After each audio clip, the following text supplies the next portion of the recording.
మన ఆడబిడ్డగా మనం కూడా గర్వపెట్టేట్లు ఎన్నో కార్యక్రమాలు నిర్వహించి మరి ఈరోజు ఇక్కడ వచ్చి మన మామ్నార్ గురించి మాట్లాడవలసిందిగా అక్కని రిక్వెస్ట్ చేస్తాను. Thank you.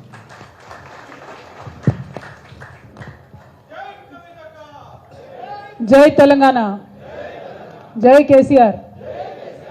మహబూబ్ నగర్ పట్టణ జిల్లా బీఆర్ఎస్ పార్టీ కార్యకర్తలకందరికీ హృదయపూర్వకంగా నమస్కారాలు. వేదిక మీద ఉన్నటువంటి గౌరవనీయులు అన్న శ్రీనివాస్ గౌడ్ అన్న గారికి, అట్లానే పార్లమెంట్ సభ్యులు గౌరవనీయులు శ్రీనివాస్ రెడ్డి అన్న గారికి, గౌరవ సీనియర్ నాయకులు చంద్రశేఖర్ అన్న గారికి, అట్లానే రాజేశ్వర్ గౌడ్ గారు చైర్మన్ గారు, వేదిక మీద ఉన్నటువంటి మా అక్క చెల్లెలు ఎంపీపీలు, వైస్ ఎంపీపీలు, అట్లానే మా సోదరులు, యువమిత్రులు, అనేక పదవులలో ఉన్నటువంటి వాళ్ళు, పదవులలో లేనటువంటి వాళ్ళు, వేదిక మీద ఉన్న కార్యకర్తలకు, నాయకులకి, మీడియా మిత్రులకి అందరికీ కూడా హృదయపూర్వకంగా నమస్కారాలు తెలియజేస్తూ ఉన్నాను. మహబూబ్ నగర్ జిల్లాకు నాకు ఒక ప్రత్యేకమైనటువంటి అనుబంధం ఉన్న విషయం మీ అందరికీ తెలిసిందే. 2009లో ఎప్పుడైతే గౌరవ కేసీఆర్ గారు మహబూబ్ నగర్ నుంచి పోటీ చేయాలని నిర్ణయం తీసుకున్నారో, ఆనాడు ఇక్కడికి వచ్చినామంటే అప్పటి నుండి ఈ జిల్లాతోని అనుబంధం, అప్పటి నుండి ఇక్కడ జిల్లా పార్టీతోని, కార్యకర్తలతోని, నాయకులతోని ఒక ప్రత్యేకమైనటువంటి అనుబంధం అన్నది నా జీవితంలో ఎదురైనటువంటి ఒక మంచి ఘటనగా నేను అనుకుంటూ ఉంటాను. అందుకే నిజామాబాద్ వాళ్ళు ఎట్లయితే నా దగ్గరికి అధికారంతో వస్తారో, మహబూబ్ నగర్ వాళ్ళు కూడా నా దగ్గరికి అట్లనే అధికారంతో వచ్చి ఏమన్నా పనులున్నా, ఏమున్నా, చెప్పేది ఉన్నా, మాట్లాడేది ఉన్నా ఆపత్తికి సంపత్తికి వచ్చిపోతూ ఉంటారు. ఇవాళ కూడా మరి మహబూబ్ నగర్లో గౌరవనీయులు దేవరకద్ర మాజీ శాసనసభ్యులు వారి సోదరులు మరి మొన్ననే గతించినారు. వారి ఇంటికి పోయి వారిని పరామర్శ చేయడానికి ఆళ్ళ వెంకటేశ్వర రెడ్డి గారి దగ్గరికి వెళ్ళి రావడం జరిగింది. ఒక మంచి కుటుంబ సభ్యుల్లాగా మహబూబ్ నగర్లో ఉండేటటువంటి మన నాయకులందరితో కూడా అనుబంధం ఉంది కాబట్టి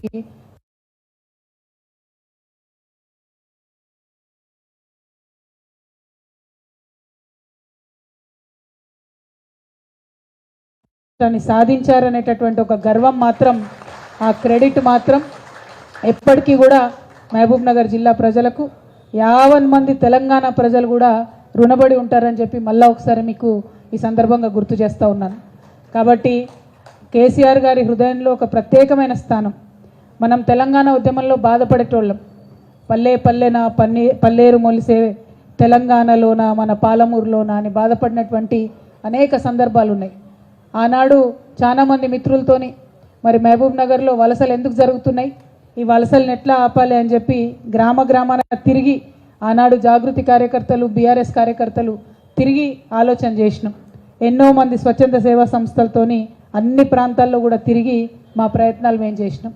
అవి చేస్తున్నటువంటి సందర్భంలో మనకు అర్థమైంది ఏంటంటే, మొత్తం భారతదేశంలో లార్జెస్ట్ డిస్ట్రిక్ట్ 35 లక్షల ఎకరాల పైచిలకు భూగోళంతో సాగు చేసేటటువంటి ఆస్కారం ఉన్నటువంటి భూమితోని భారతదేశంలో అత్యంత పెద్ద జిల్లాగా మన పాలమూరు ఉంది. ఇంత పెద్ద జిల్లా ఉండి, పక్కకే కృష్ణానది ఉండి, ఎక్కడా కూడా మనకు పంటలు పండక మహబూబ్ నగర్లో చాలామంది భూములు ఉన్నోళ్ళు కూడా ఇడిచిపెట్టుకొని హైదరాబాద్ జంట నగరాలలో పోయి చాలా కూలీనాలి చేసుకొని బతికినటువంటి సందర్భం మీ అందరు కూడా గుర్తే ఉంటుంది.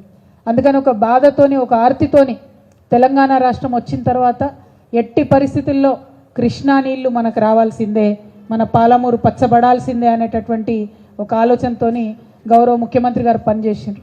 ఇంతకుముందు మేము వస్తుంటే మా అన్న వాళ్ళు అంటున్నారు, అందరూ సీనియర్స్ కార్లో కూర్చున్న వాళ్ళు, అక్క గుర్తుందా 2009లో మనం ప్రచారానికి పోతే 5 రోజులకోసారి 7 రోజులకోసారి మంచినీళ్ళు వస్తుండే, అది 14 రోజులకోసారి వస్తుండే. మా ఎంపీ గారు కూడా వారి అనుభవం చెప్తా ఉండే, ఇక్కడనే నేను డిగ్రీ చదువుకున్నాక నీళ్ళంటే దిక్కులేని పరిస్థితి ఆనాడు ఉండే, ఇప్పుడు ఎట్లా మారిపోయింది అని సంతోషంగా మేము అనుకుంటున్నటువంటి సందర్భం. కేవలం తెలంగాణ వచ్చినాక 10 అంటే 10 ఏళ్లలో పట్టుబట్టి ప్రయత్నం చేసి అనేకమైనటువంటి పనులు చేసుకున్నాం. అది మీ అందరి కళ్ళ ముందు ఉన్నది. ముఖ్యంగా మనకు ఎప్పుడైనా నీటి సమస్య ఉండే, పెండింగ్ ప్రాజెక్ట్స్ ఏవైతే ఉంటాయో కల్వకుర్తి, నెట్టెంపాడ్, కోయిల్ సాగర్, భీమా, వీటన్నిటిని కూడా మనం పెండింగ్ ఉన్న వాటిని పూర్తి చేసుకొని ఎక్కడ మంచినీటికి ఇబ్బంది లేకుండా 11 లక్షల ఎకరాలకు సంబంధించి ఇదే పాలమూరులో పంట పండేటట్టుగా ఈ పోయిన 10 ఏళ్లలో మనం పనిచేయడం జరిగింది. ఆ తర్వాత అనేక సందర్భాలలో నాకు గుర్తుంది ఇక్కడ నుండి పచ్చటి పొలాలు ట్విట్టర్లలో సోషల్ మీడియాలలో పెట్టి ఇది ఎక్కడ గుర్తుపట్టండి అని అడిగితే పాలమూరు అంటే నమ్మనటువంటి సందర్భాలు 5 ఏళ్ల కిందటి దాకా కూడా ఉండే. అక్కడ నుంచి వడ్లు తీసుకొచ్చి కేసీఆర్ గారికి అనేక మంది నాయకులు నీళ్ల కోసం బాధపడి ఉద్యమాలు చేసినటువంటి వాళ్ళు ఇక్కడ నుండి వడ్లు తీసుకొచ్చి కేసీఆర్ గారికి బహుమతి ఇచ్చినటువంటి సందర్భాలు కూడా ఇంకా నా కళ్ళలో మెదులుతూ ఉన్నాయి. అట్లా చాలా సంతోషంగా మహబూబ్ నగర్ ప్రజలు చాలా ఆనందంగా ఉన్నారు అని చెప్పి మనం భావించడం.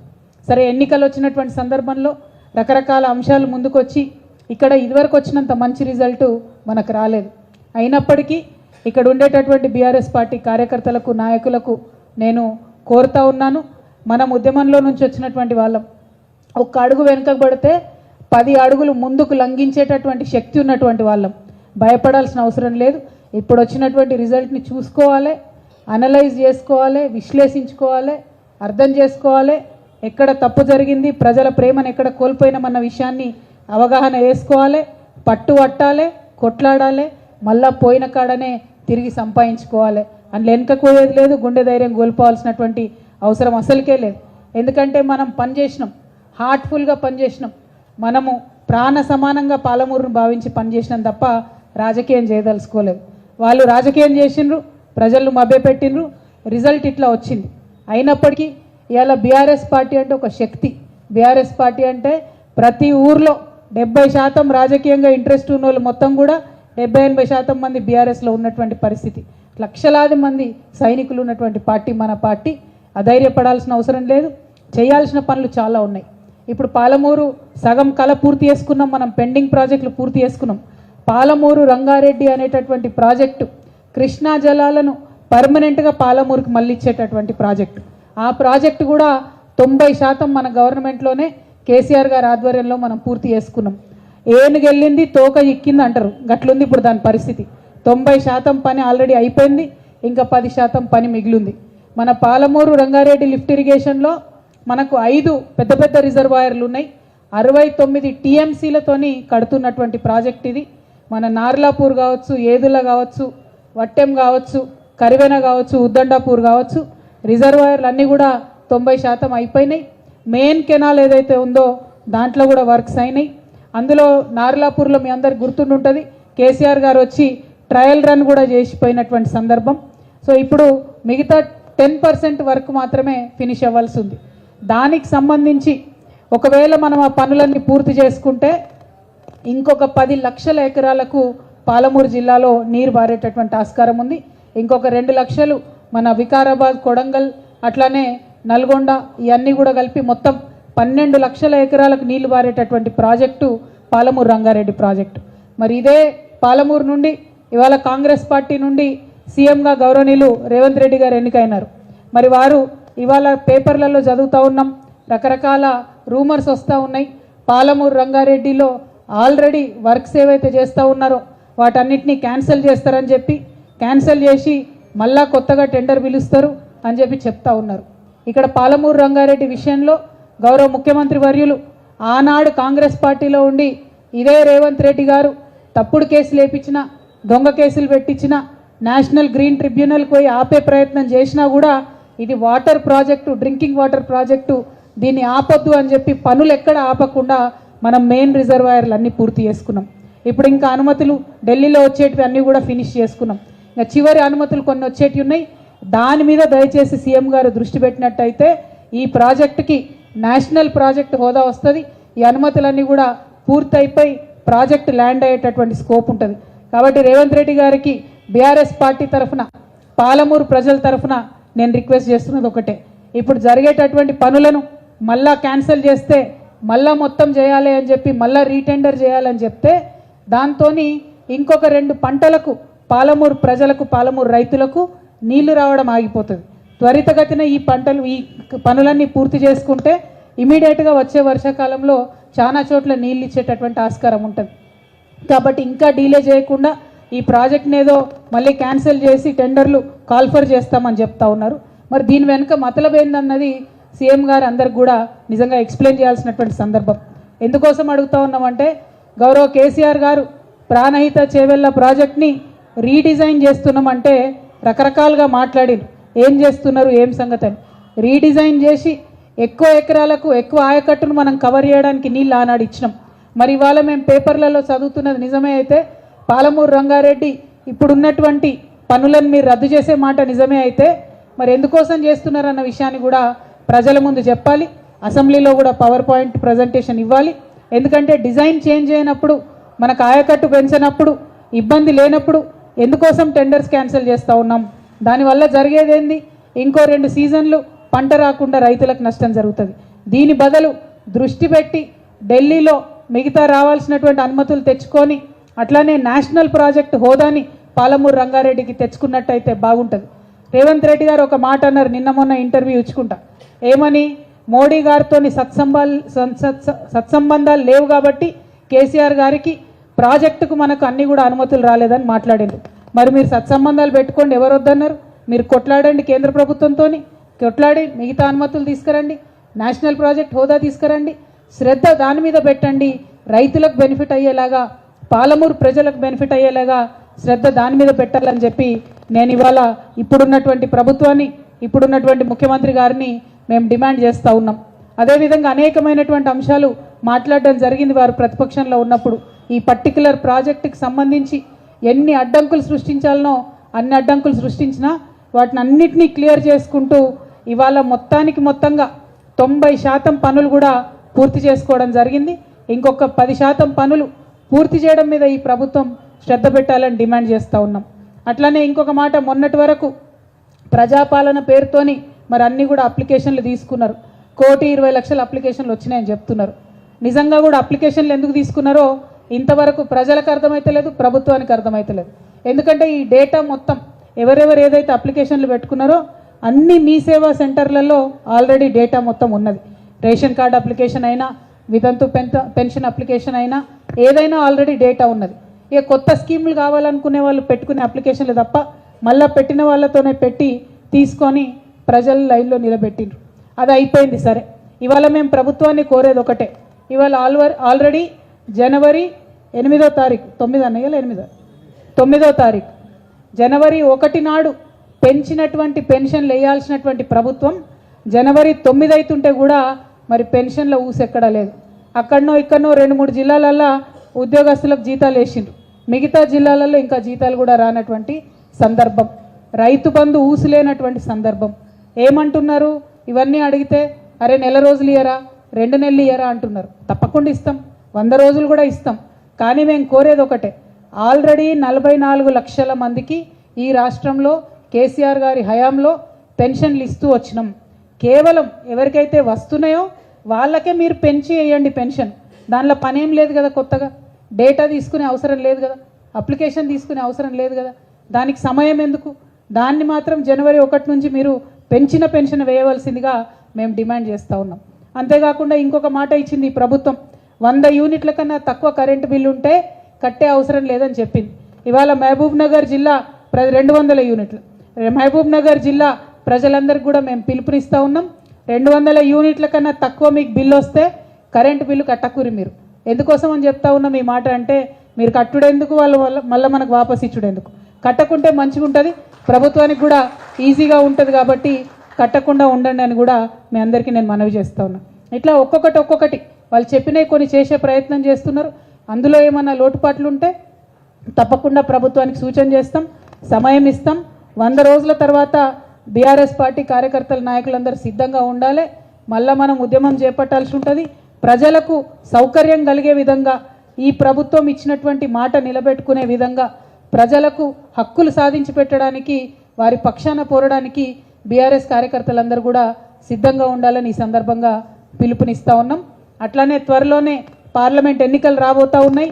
మరి పార్లమెంటులో ఏనాడైనా, అది 2009 కావచ్చు, 2004 కావచ్చు, అప్పటి నుండి టీఆర్ఎస్ పార్టీ పుట్టినప్పటి నుండి ఇప్పటి వరకు పార్లమెంట్లో తెలంగాణ అనేటటువంటి మాట మాట్లాడేది కేవలం ఈ బీఆర్ఎస్ పార్టీ మాత్రమే. పార్లమెంట్ ఎన్నికలలో దయచేసి ఉమ్మడి మహబూబ్ నగర్ జిల్లా ప్రజలు ఆలోచించి బీఆర్ఎస్ పార్టీని పెద్ద మెజార్టీతో గెలిపించవలసిందిగా కోరుతా ఉన్నాను.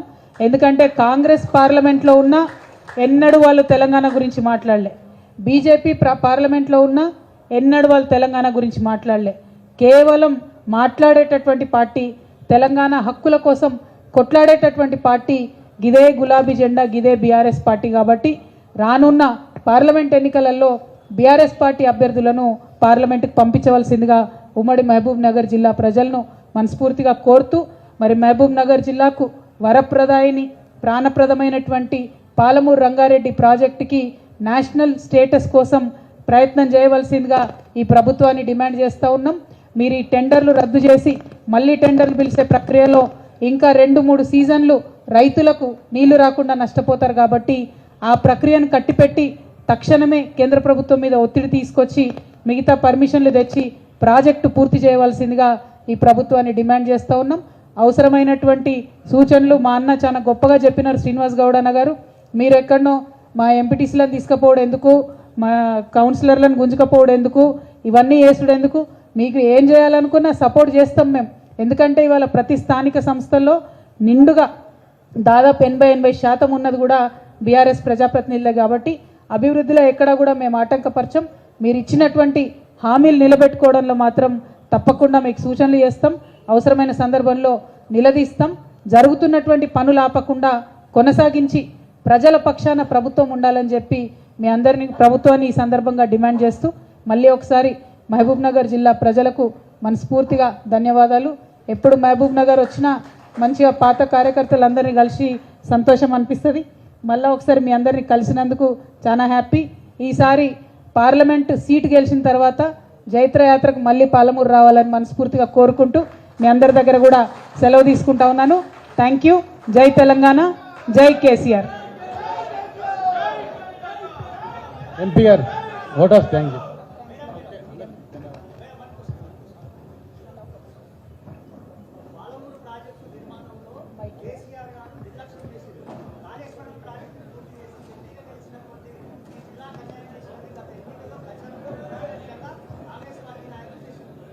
ఎగ్జాక్ట్లీ నేనేమంటున్నా అంటే కేసీఆర్ గారి మీద ఆరోపణ చేసి తప్పించుకోవడం కాదు, ఏనుగెళ్ళి తోక చిక్కింది అన్నట్టుంది ఇవాళ పాలమూరు రంగారెడ్డిది. 90% పనులు కేసీఆర్ గారి హయాంలోనే పాలమూరు రంగారెడ్డి పనులు అయిపోయినాయి. ఆ 90% వరకు ఎందుకైనాయి అంటే కేసులు వేసిందే ఈ కాంగ్రెస్ నాయకులు. ఆనాడు బినామీల పేరుతోని రకరకాల పేర్లతోని కేసులు వేసిందే కాంగ్రెస్ పార్టీ నాయకులు. అది వాళ్ళకు కూడా తెలుసు. అభివృద్ధి పనులను ఆపడం, ఆటంకాలు సృష్టించడం, కోర్టులకెళ్ళి అడ్డంకులు సృష్టించడం వారికి వెన్నతో పెట్టినటువంటి విద్య. కేసీఆర్ గారికి మహబూబ్ నగర్ జిల్లా అంటే ప్రాణం. దానికోసమే ప్రత్యేకంగా పాలమూరు రంగారెడ్డి ప్రాజెక్ట్ని వారు డిజైన్ చేయడం జరిగింది. ఇంకొక అంశం మీరు మంచి మాట అడిగినారు. ఈ ప్రభుత్వాన్ని మేము ఇంకొక మాట కూడా డిమాండ్ చేస్తూ ఉన్నాం. పక్కన రాయలసీమలో సంగమేశ్వర దగ్గర రాయలసీమ ప్రాజెక్ట్ నిర్మాణం జరుగుతూ ఉన్నది. ఆంధ్రప్రదేశ్ ప్రభుత్వం చేస్తున్నది. కేసీఆర్ గారు ముఖ్యమంత్రిగా ఉన్న 10 ఏళ్ళు మరి ఆ ప్రాజెక్టు కట్టే ధైర్యం వాళ్ళు చేయలేదు. రోజుకు 3 టీఎంసీల నీళ్లు వాళ్ళు అక్కడ నుండి తీసుకుపోవాలనుకుంటా ఉన్నారు. దానికి కొద్దిగా కిందనే మనం పాలమూరు కోసం రోజుకు 2 టీఎంసీల నీళ్లు మనము ఎత్తిపోసేటటువంటి పరిస్థితి ఉంటుంది. మనకేమో బాజాప్తా పర్మిషన్ ఉన్నటువంటి ప్రాజెక్టు పాలమూరు రంగారెడ్డి ప్రాజెక్టు. కేంద్ర జలవనరుల సంఘం నుంచి మనకు పర్మిషన్ ఉంది కాబట్టి రోజు 2 టీఎంసీలు మనం ఇడికెళ్ళి తీసుకుంటాం. కానీ పర్మిషన్ లేకుండా రాయలసీమ ఎత్తిపోత పథకం సంగమేశ్వర దగ్గర ఆంధ్రప్రదేశ్ గవర్నమెంట్ చేపడుతుంటే ఆపింది కేసీఆర్ గారు. ఇవాళ ఇక్కడ ఈ జిల్లా బిడ్డ అయినటువంటి ముఖ్యమంత్రి గారు రాయలసీమ ప్రాజెక్ట్ని ఆపడంలో శ్రద్ధ చూపాలని చెప్పి మేము డిమాండ్ చేస్తూ ఉన్నాం. రాయలసీమ ఎత్తిపోతల పథకం పూర్తయితే డైరెక్ట్గా నష్టపోయేది పాలమూరే కాబట్టి ఖచ్చితంగా ముఖ్యమంత్రి గారు దీని మీద శ్రద్ధ పెట్టాలని చెప్పి మేము డిమాండ్ చేస్తూ ఉన్నాం. Thank you. జై తెలంగాణ.